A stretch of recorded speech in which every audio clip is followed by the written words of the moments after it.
Folks, you just need to know that I am so honored to be joined by one of the most visionary leaders in higher education. You've got to just join me in welcoming Dr. Lee Lambert, Chancellor of Foothill De Anza Community College District. Welcome to the show, Lee. So glad you could join us. And thank you, Joe, for having me. And please, everyone, call me Lee. Lee, it is. Lee, I got to call it right out of the gates because you probably removed that Arizona license plate and you've got one that says California now, right? That's right. And I'm totally into. I'm actually going to be in Tucson tomorrow, so I'm. Okay. I've loved connecting with you there, but if we were to personalize a license plate, folks, for this guy, it would say Carpe Diem, right, with a big old red X over top of it. Like there's no season today. We're seasoned tomorrow. I need to know, where does that energy come from? Because there's nobody in my network that thinks like you do. Well, I'm living my passion. I think when you can find that your work and your personal all align, then it just naturally flows. And I'm just one of those fortunate, thankful persons that's true for me. So what this AI thing, because I've been following you for years, and you are differentiated from really the rest of the noise out there. And you've become, in my mind, kind of the AI guy. So what catalyzed your journey in that interest? And now you're in Silicon Valley. I can't imagine just how just perfect a placement that you're in right now for this incredible purpose that you're living. I mean, even going back to when I was a kid, I was always fascinated by technology and the evolution of that technology. And so it's just a natural thing for me, right? That as AI was evolving and now we're at that stage where we can interact with it on a personal level, it just seemed to be a natural outgrowth of really my personal interest. Yeah. Yeah. Well, you're an assiduous reader, right? From your extensive scanning of the research, of the books, articles, you've got your own network of people that probably are 3 planets even in front of you on this topic. What I wasn't talking about when I was just freestyling for a while, I was talking a little bit about how I've used it as a substitutionary tool. Um, it just makes my life a little easier, where I can just take notes and it quickly, puts the notes together and formats them, and I can send them out to people. I use it as an augmentation tool. Right. I use it to modify. I haven't used it to reinvent my work altogether, but I believe that's kind of where we're going.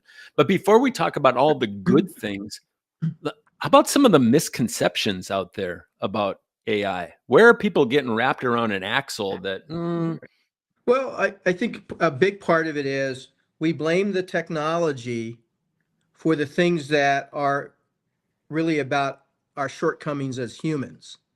So the hallucinations, the bias, the discrimination, that all comes from us. We're programming that in to the AI. So now it's not the AI that we should be critical of in and of itself. We need to be critical of our own humanity. It's that mirror, it's that reflection back on who we are as people. And so what you're saying is AI basically is a reflection of today's humankind?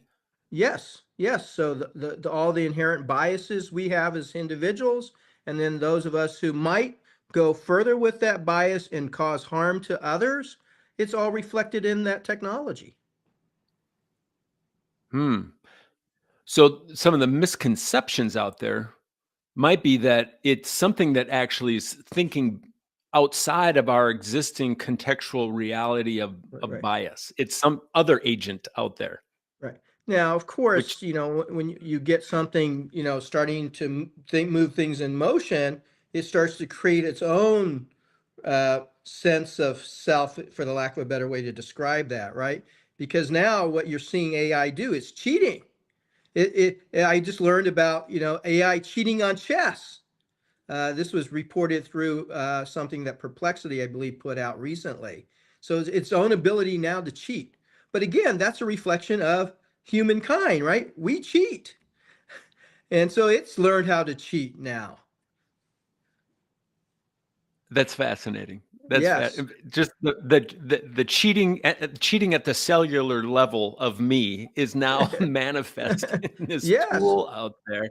What a fascinating time to be leading in an educational system, because literally all things are being modified because of this tool.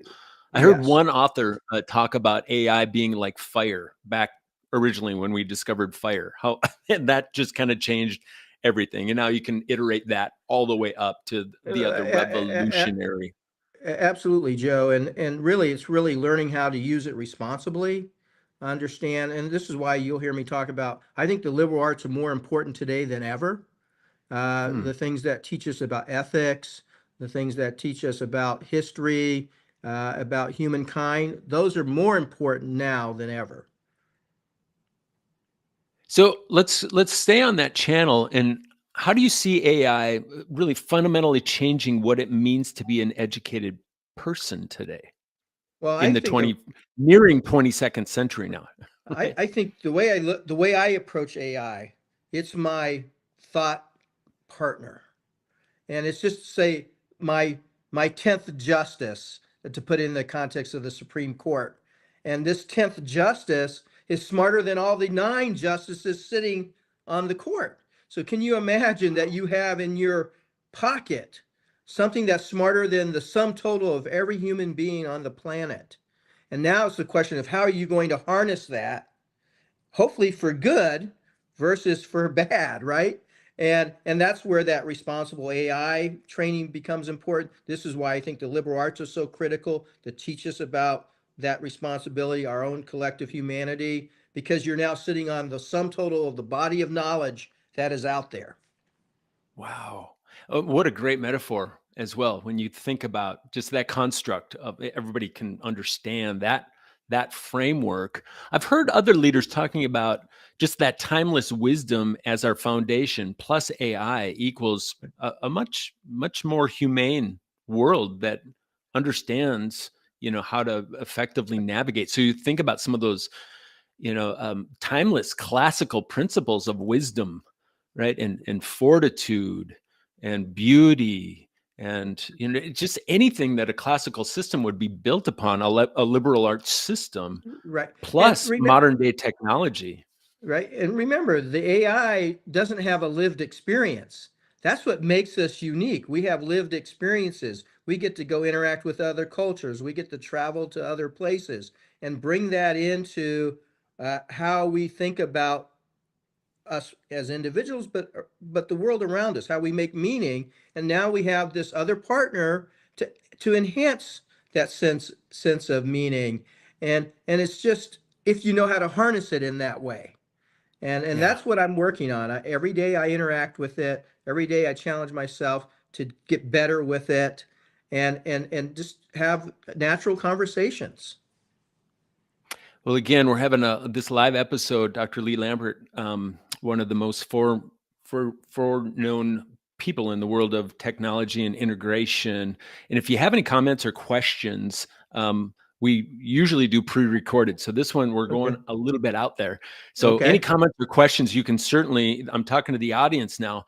You can just drop them in, and we'll save a few minutes here at the end. But I want to just talk about kind of back home. You're leading in an institution that's been really at the forefront of technology education for decades, preceding you, right? Right. Yes. Yes. How, how has your experience, which is probably nearly three, maybe even further than that, three plus decades, prepared you to lead in a district right in the heart of the Right. Silicon Valley during this AI transformation? Your head's got to be spinning right now. I mean, if there was a district that I would come to in California, it's this one because all the things that I have learned over the years. I just love Apple products as an example. And to now be right here, Apple is in our service district, and to build on the relationships I've had with folks from Apple, and now to explore how we might take it to a next level, that's energizing. And then to be around, a collection of other, whether they're startups, whether they're, leading, the Magnificent Seven, it's just fascinating for me. and the thinking. You're thinking ahead, right? It's like as leaders, I hope that we all realize that part of our job is we're here to help make the future. The future is not Yeah. made in and of itself. It's how we make it. And then to be in an environment that is actually helping to make that future, and now to be part of having to have some input into that. That's incredible. One of the quotes that just comes to mind, and it's paraphrased because I can't remember really how, but the reasonable one bends themselves to the world, right? Right.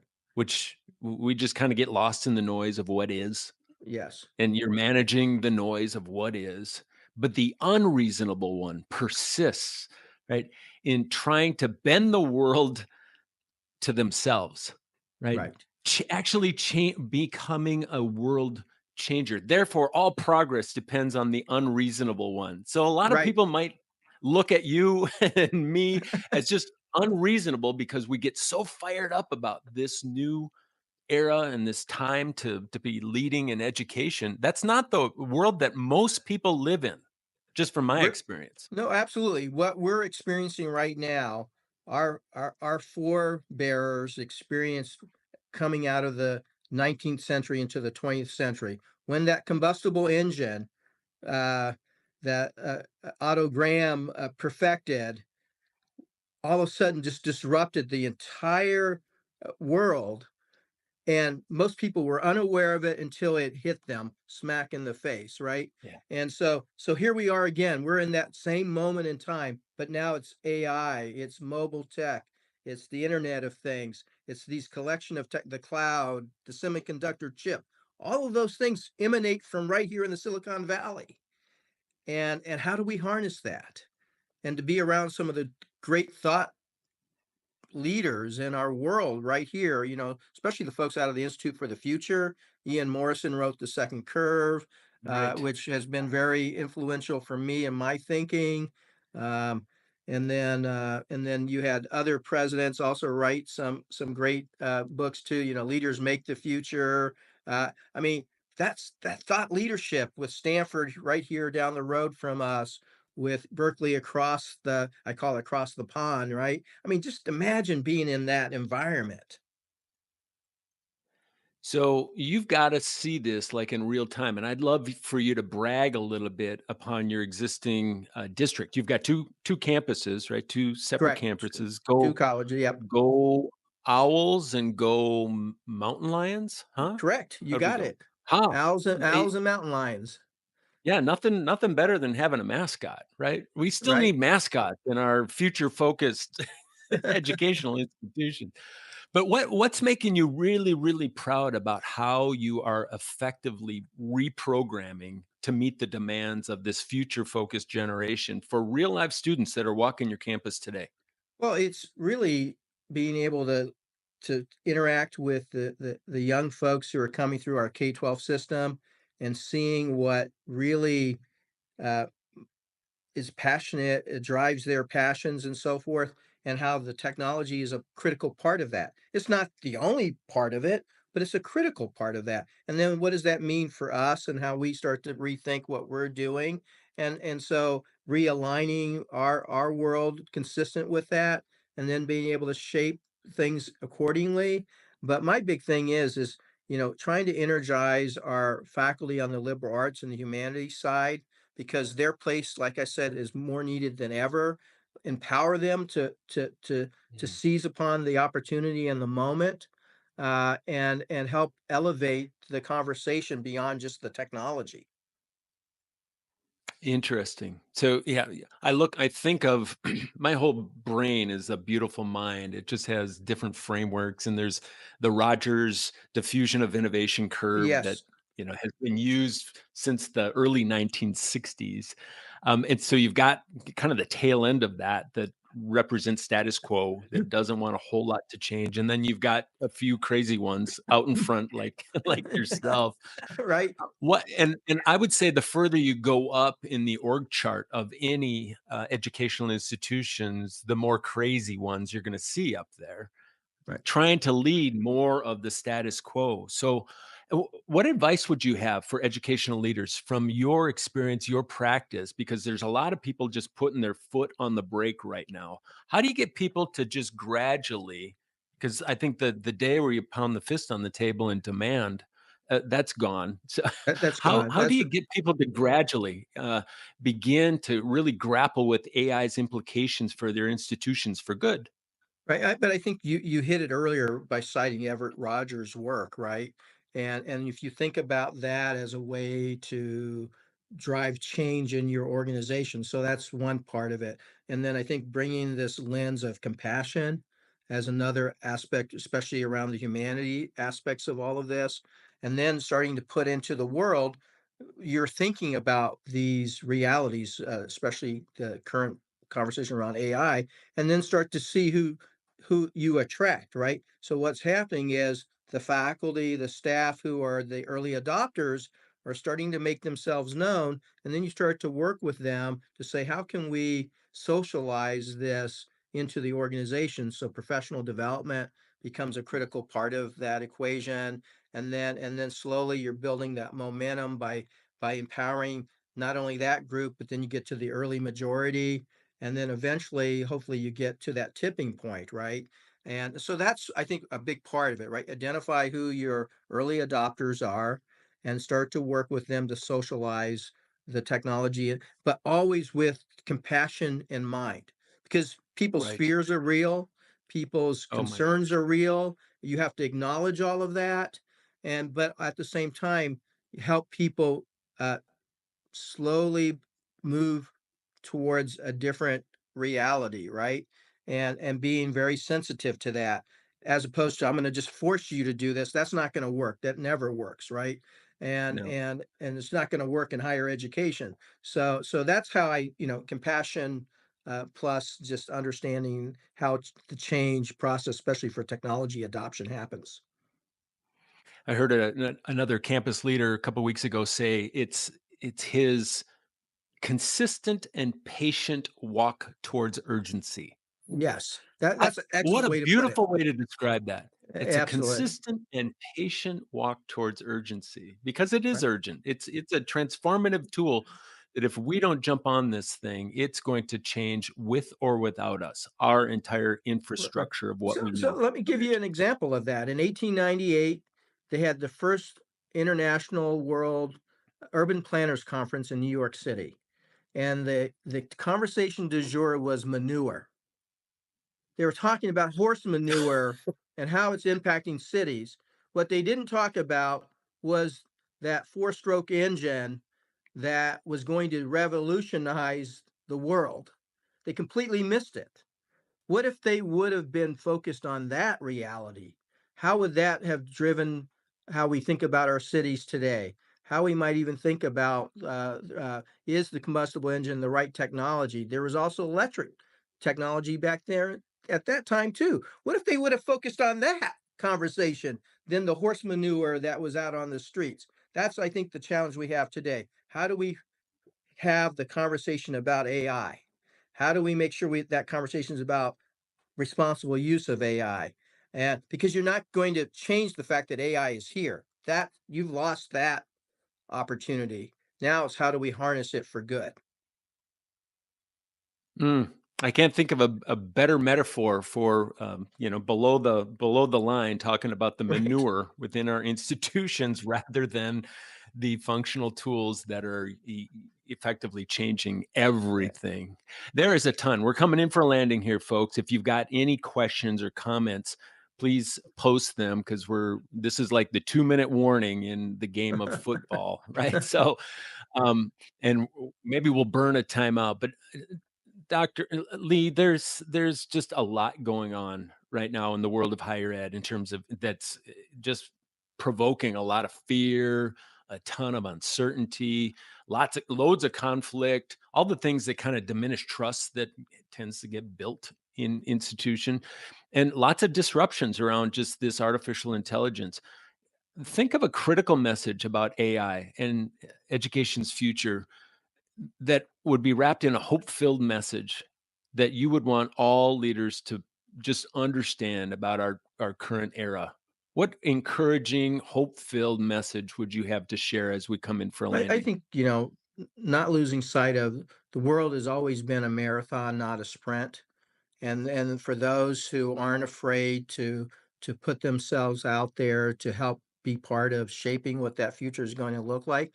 I mean, who would have thought that the printing press was going to change how we consume knowledge?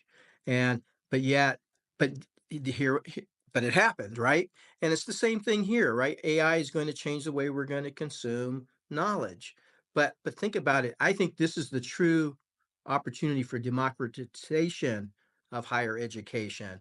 Now we can truly give access and take that person who's been the C Wow. student and make them an A student now. And then the issue becomes more Mm, about the wisdom, the insights, the lived experience, our collective humanity. That becomes where I think the dialogue ought to center on, because it's no longer about access to the knowledge. The knowledge is very wow. accessible to us all if we teach people how to use the tools to access it.